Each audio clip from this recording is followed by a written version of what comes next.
November నెల భారీ వర్షాలతో ముగిసేలా ఉంది. నైరుతి బంగాళాఖాతంలో ఉన్న ఫెంగల్ వాయవ్య దిశగా గంటకు 15 కిలోమీటర్ల వేగంతో కదులుతోంది. ఇది నవంబర్ 30న మధ్యాహ్నం తర్వాత తమిళనాడు, పుదుచ్చేరి తీరాల దగ్గర కరైకల్, మహాబలిపురం మధ్య తీరం దాటే ఛాన్స్ ఉంది అని భారత వాతావరణ శాఖ ఐఎండీ చెప్పింది. తుపాను తీరం దాటే సమయంలో గంటకు 70 నుంచి 80 కిలోమీటర్ల వేగంతో గాలులు వీస్తాయని ఐఎండీ అంచనా వేసింది.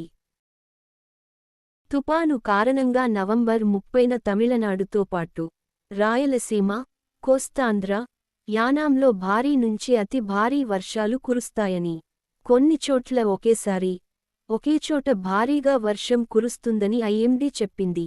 డిసెంబర్ 1న కూడా రాయలసీమ, కోస్తాంధ్ర, యానాంలో భారీ వర్షాలు కురుస్తాయని తెలిపింది. ఇంకా తెలుగు రాష్ట్రాల్లోని మిగతా ప్రాంతాల్లో ఇవాళ తేలికపాటి నుంచి మోస్తరు వర్షాలు కురుస్తాయని ఐఎండీ అంచనా వేసింది. శాటిలైట్ లైవ్ అంచనాల ప్రకారం నిన్నటి నుంచి రాయలసీమలో వర్షాలు కురుస్తున్నాయి. ఈ రోజు కూడా రోజంతా రాయలసీమ, కోస్తాంధ్రలో భారీ వర్షాలు కురిసేలా ఉన్నాయి. అలాగే రెండు రాష్ట్రాల్లో రోజంతా మేఘాలు ఉంటాయి.